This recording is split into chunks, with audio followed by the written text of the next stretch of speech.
نحمده ونصلي ونسلم على سيد الانبياء والمرسلين اما بعد بسم الله الرحمن الرحيم يا ايها الذين امنوا لا تبطلوا صدقاتكم بالمن والاذى كالذي ينفق ماله رئاء الناس ولا يؤمن بالله واليوم الاخر فمثله كمثل صفوان عليه تراب فاصابه وابل فتركه صلدا لا يقدرون على شيء مما كسبوا والله لا يهدي القوم الكافرين صدق الله العظيم اللهم صل على محمد وعلى ال محمد بعدد كل ذرة مئة الف مرة صلی اللہ علیہ حبیبہ محمد وآلہ وسلم.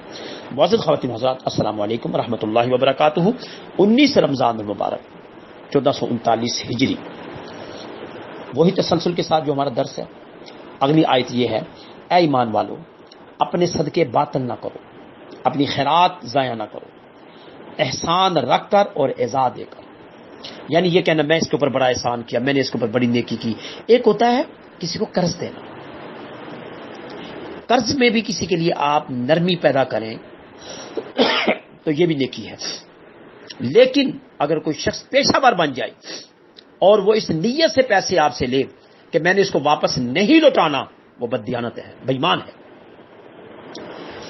اس لیے صدقہ جو ہے آپ جب دیتے ہیں، خیرات جب آپ دیتے ہیں، فرمایا کہ ان کو ضائع نہ کرو، باطل نہ کرو، احسان رکھ کر، اعزاز دے کر، اس کی طرح جو اپنا مال لوگوں کو دکھاوے کے لیے خرچ کرتا ہے. اب یہ بات آ گئی، آپ بڑے بڑے راشن کے کٹو لیتے ہیں، آپ دیکھ لیں یہ دکھاوے کا عمل کتنا بڑا ہے کہ باہر آج کل سڑکوں کے اوپر لگا لیتے ہیں ہم بڑے بڑے دسترخوان اور بیٹھ جاتے ہیں اس نیت پر کہ ہم یہ افطاریاں کروا رہے ہیں، سحریاں کھلا رہے ہیں، اور پھر وہاں پر بیٹھ کر مجھے اتفاق ہوا کہیں الا ماشاء اللہ چند احباب اور چند دسترخوانوں کو چھوڑ کر وہاں سگریٹ نوش بیٹھے ہوتے ہیں، روزہ خور بیٹھے ہوتے ہیں، اور پھر وہاں پر عام سے لوگ بیٹھ کر افطاری کرتے ہیں، جن کی افطاری جنہوں نے روزہ بھی نہیں رکھا ہوتا.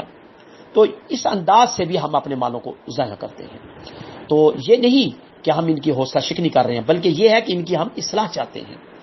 جو حقدار ہیں ان حقداروں تک یہ پہنچایا جائے. اور وہ حقدار کون ہے؟ وہ سفید پوش لوگ ہیں جو کسی کے سامنے دست دراز نہیں کرتے، سوال نہیں کرتے. آپ جائیں، اللہ تعالیٰ نے آپ کو توفیق دی ہے، آپ اپنے قرب و جوار میں جا کر دیکھیں کہ ان دسترخوانوں کے اوپر کون لوگ بیٹھتے ہیں.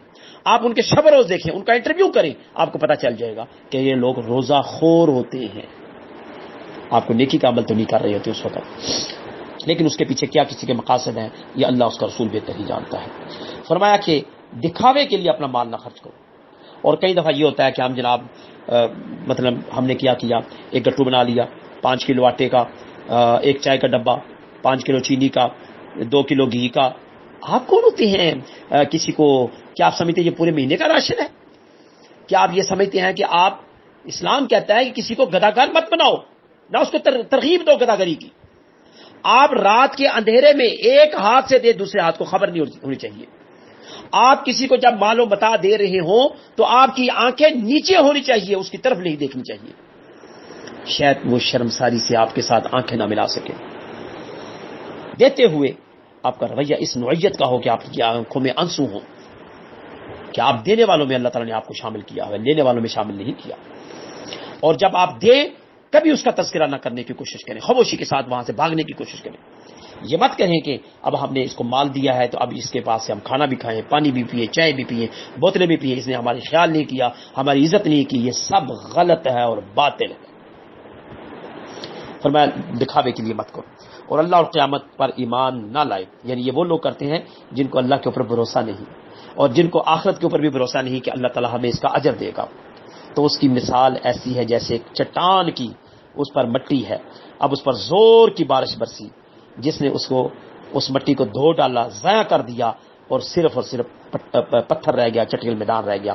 اس نے اپنی کمائی سے کسی چیز پر قابو نہ پائیں گے، اور اللہ کافروں کو راہ ہدایت نہیں دیتا. یہاں کافروں سے مراد وہ لوگ ہیں جن کا ایمان مضبوط نہیں، اور جو دکھاوے کے لیے عمل کرتے ہیں، وہ دکھاوے کے لیے یہ کام کرتے ہیں.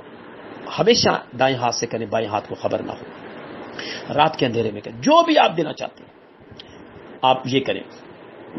میرا تو بلکہ یہ ہوتا ہے کہ آپ کی جو تنظیم ہے، جمعیت ہے، یہ کام انفرادی سطح پہ کرنے کی بجائے آپ جمعیت کے ذریعے کیا کریں، کیونکہ نبی علیہ الصلوۃ والسلام نے ہمیں یونٹی سکھائی ہے.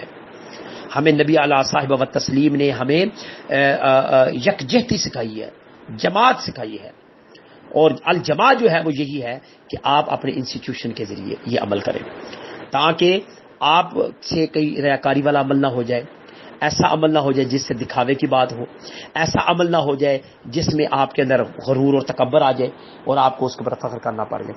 جب وہ مال 2-3 حصوں میں تقسیم ہو کر جائے گا تو پھر اس وقت آپ کے اندر سے وہ میں مر جائے گی، آپ جانے اور آپ کا انسٹیٹیوشن جانے، وہ اور خدا کے سامنے وہ جواب دیں آپ نے اللہ کی راہ میں دے دیا۔ لیکن اس کا مطلب یہ بھی نہیں کہ آپ سڑک کے اوپر کھڑے ہو کر کسی کو دے دیتے ہیں تو کہتے ہیں جی میں نے دے دیا، نہیں، آپ نے دیکھ کر دیا، کیونکہ جب آپ بیج بوتے ہیں تو ایسی زمین پر زمین جو ہے وہ بوئیں گے جو زمین فصل دینے کی صلاحیت رکھتی ہو۔